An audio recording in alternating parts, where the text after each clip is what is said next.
ये जो दिल्ली के आसपास का इलाका है, हरियाणा, पंजाब, पश्चिमी उत्तर प्रदेश, राजस्थान, जय जवान जय किसान को चरितार्थ करती हुई ये भूमि, मुझे गर्व है। मैं इस भूमि का एक बेटा हूं, मैं किसान का बेटा हूं।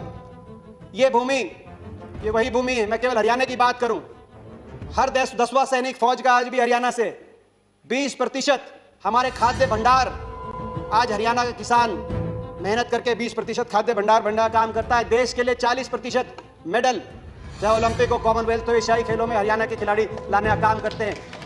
जब ओलंपिक में और एशियाई खेलों में उस किसान का बेटा देश का झंडा ऊंचा करे, उस किसान का बेटा जब सीमाओं से तिरंगे में लिपट के शहादत देकर वापस आए, आज उस किसान को तिरंगे के ऊपर उपदेश दिए जा रहे हैं। मैं पूछना चाहता हूं, उससे ज्यादा कौन देशभक्त हो सकता है? मैं पिछले हफ्ते बताऊं, मैं अपने इलाके की बताना चाहता हूं, इस इलाके के बारे में। मैं पिछले हफ्ते में मेरे क्षेत्र में, मेरे गृह क्षेत्र में 3 डेड बॉडी आई, एक अरुणाचल से, एक लद्दाख से।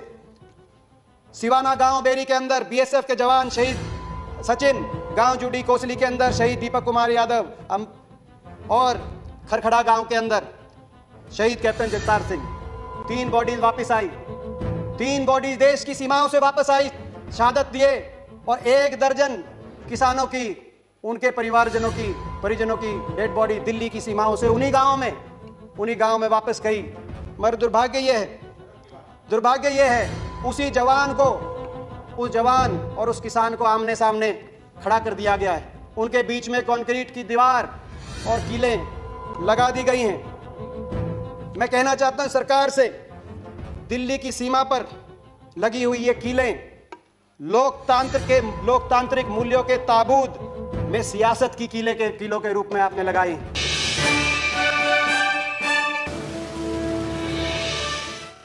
इन 72 दिन में इन धरनों स्थलों से 194 किसानों के शव, जिन्होंने अपनी जान कुर्बान कर दी, शहादत दे दी, अपने अपने गांव में वापस लौटे। ये वो लिस्ट है।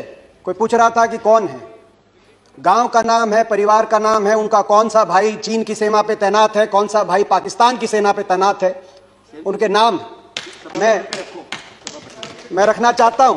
धरना शुरू हुआ, उसके बाद सारी सर्दी, बातचीत पे बातचीत, तारीख पे तारीख, बेनतीजा बातचीत।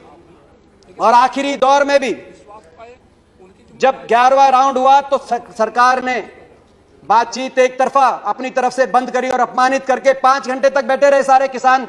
26 जनवरी की जब घटना आई तो इस घटना की निंदा सारे किसान संगठनों ने करी।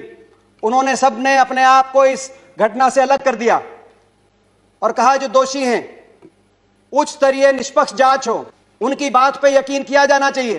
इसीलिए किया जाना चाहिए कि ये 2.5 महीने से बैठे, मेरे इलाके में बैठे, मेरे गृह क्षेत्र में बैठे, 2.5 महीने में पुलिस के थानों से आप पता करा लिए सभापति महोदय, लाखों की तादाद में बैठे हैं। किसी को तंग करने की बात तो दूर है, किसी की तरफ हिंसा की बात तो दूर है, किसी एक रेडी वाले से एक मूंगफली और एक केला भी अगर किसी ने छीना हो, इन किसानों ने किया हो, एक कंप्लेंट पुलिस में आई हो, या 26 जनवरी को भी किसी दिल्ली के थाने में एक कोई दुकानदार, एक कोई रेडी वाला पहुंचा हो कि ये मूंगफली भी ली है किसी ने, वहां जाके आप पता करिए, लोग कहेंगे कि किसान ने अपने साथ साथ हमारा भी भोजन का इंतजाम यहाँ पे जहां पे बैठे हैं उन्होंने किया है। इनकी बात पे इसीलिए भी यकीन किया जाना चाहिए कि इन धरनों से 200 लाशें, लगभग 194 लाशें जब वापस गई, आदमी विचलित हो जाता है, उत्तेजित हो जाता है। गुलाम नबी आजाद साहब ने बड़े बड़े किसान आंदोलनों की याद दिलाई सदन को और कहा कि हर आंदोलन में सरकार झुकी थी, चाहे ब्रिटानिया सरकार हो या आजाद भारत की सरकार। और ये आंदोलन इसलिए अलग है क्योंकि सरकार झुक नहीं रही। एक और वजह से आंदोलन अलग है, चाहे वो पगड़ी समाल जट्टा आंदोलन हो 1905 का, चाहे वो चंपारण सत्याग्रह हो, चाहे वो बरदौली का आंदोलन हो गुजरात का, किसी आंदोलन में इतने किसानों ने अपनी जान कुर्बान नहीं करी जितने इस आंदोलन में किसान कर। मगर ये विचलित नहीं हुए, लाशें इन धरनों से अपने अपने गांव में जाती रही, विचलित नहीं हुए, शांति से संयम से बैठे रहे। इनकी नीयत का अंदाजा उससे लगाना चाहिए देश को। न्याय का तकाजा था, दोषी बचे नहीं और निर्दोष फंसे नहीं। लेकिन क्या हुआ इस घटना के बाद? इस घटना के बाद निर्दोष लोगों पर को निशाना बनाया गया, झूठे मुकदमे किसान पर, पत्रकारों पर। किसान आंदोलन को बदनाम करने के लिए मीडिया का एक तबका साजिशें और षड्यंत्र बड़े बड़े रचे जाने लगे। देशद्रोही बताया गया जो इन धरनों में बैठे हैं, देशद्रोही बताया गया, कहा कि आतंकवादी हैं, चीन पाकिस्तान से फंडेड हैं, गद्दार हैं। मैं पूछना चाहता हूं, जो बाप यहां बैठा है जिसको गद्दार बताया जा रहा है, देशद्रोही बताया जा रहा है, उसका बेटा चीन की सीमा पे तैनात है, अगर वो गद्दार है तो वो उसका बेटा क्या है? मैं सदन से पूछना चाहता हूं। मैं माननीय रक्षा मंत्री से पूछना चाहता हूं। मैं केवल हरियाणा की बात करूं, हर 10वां सैनिक फौज का आज भी हरियाणा से 20% हमारे खाद्य भंडार, आज हरियाणा का किसान मेहनत करके 20% खाद्य भंडार काम करता है। देश के लिए 40% मेडल, चाहे ओलंपिक हो, कॉमनवेल्थ हो, एशियाई खेलों में हरियाणा के खिलाड़ी लाने का काम करते हैं।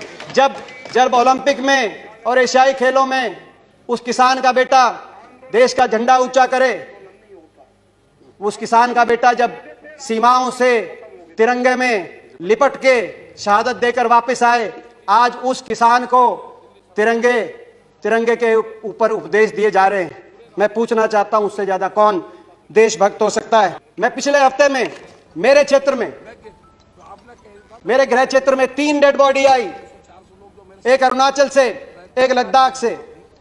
3 बॉडी देश की सीमाओं से वापस आई, शहादत दिए, और 1 दर्जन किसानों की, उनके परिजनों की डेड बॉडी दिल्ली की सीमाओं से उन्हीं गांवों में वापस गई। मगर दुर्भाग्य यह है उसी जवान को, उस जवान और उस किसान को आमने सामने खड़ा कर दिया गया है। उनके बीच में कंक्रीट की दीवार और कीलें लगा दी गई हैं। मैं कहना चाहता हूं सरकार से, दिल्ली की सीमा पर लगी हुई ये कीलें लोकतांत्रिक मूल्यों के ताबूत में सियासत की कीलों के रूप में आपने लगाई हैं। मगर यह भी मैं बोलना चाहता हूं आपसे, हृदय से बोलना चाहता हूं, लाठी तंत्र कभी लोकतंत्र को नहीं हरा सकता। देश का अन्नदाता कभी धनाढ्य और उद्योगपतियों का गुलाम नहीं बन सकता। एक आशा जगी थी प्रधानमंत्री, 3-4 दिन पहले एक बात आई प्रधानमंत्री जी की तरफ से कि मैं दूर नहीं हूं, एक टेलीफोन कॉल, मैं बहुत नजदीक हूं, एक टेलीफोन कॉल की इंतजार है। आशा कुछ जगी थी। मगर मैं पूछना चाहता हूं, उसके बाद 4-5 दिन से हुआ विपरीत। जैसे ही प्रधानमंत्री जी ने यह कहा, अगले दिन सीमेंट की मोटी मोटी दीवारें, 15-15 बैरिकेड लेयर की बैरिकेडिंग, हजारों की तादाद में हथियारों से लैस पुलिस बल, और यहां तक कि इंटरनेट, मेट्रो, बिजली, पानी और शौचालय की जो टेम्परेरी टॉयलेट लगे हुए थे, वो फैसिलिटी भी वहां से अगले दो प्रधानमंत्री जी के बाद के तुरंत बाद हटा दी गई। मैं पूछना चाहता हूं, ये कौन है? प्रधानमंत्री जी तो कह रहे हैं कि हम किसान के नजदीक है, भाई एक फोन कॉल दूर है।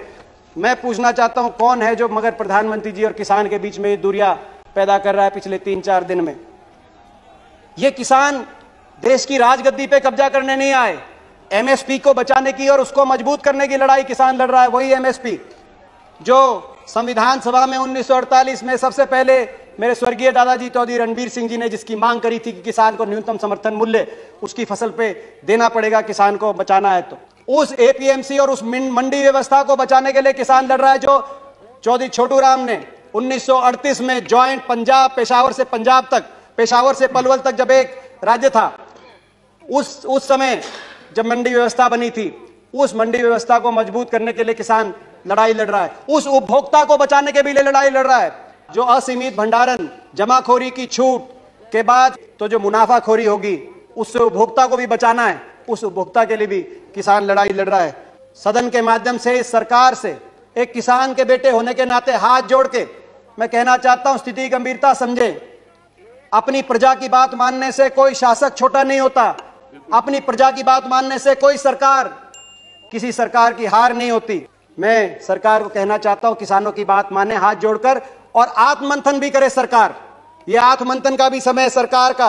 आत्मनिर्भर बनाने की आप बात करते हो, मैं चेतावनी देके आपको अपनी बात समाप्त करता हूं। आत्ममुग्ध सरकारें, भूपेंद्र जी आप तो हिंदी के ज्ञाता हैं, आत्ममुग्ध सरकारें आत्मनिर्भर भारत का निर्माण नहीं कर सकती है, चेतावनी में देना चाहता हूं। और एक वाक्य के साथ अपनी बात खत्म करता हूं। जय जय जवान, जय किसान, जय हिंदुस्तान। अगर आप चाहते हैं गरीब हर वंचित इंसान की आवाज आप तक पहुंचे तो हमारे चैनल को सब्सक्राइब करें और बेल आइकन का बटन दबाना ना भूलें। देखते रहिए बहुजन हलचल न्यूज।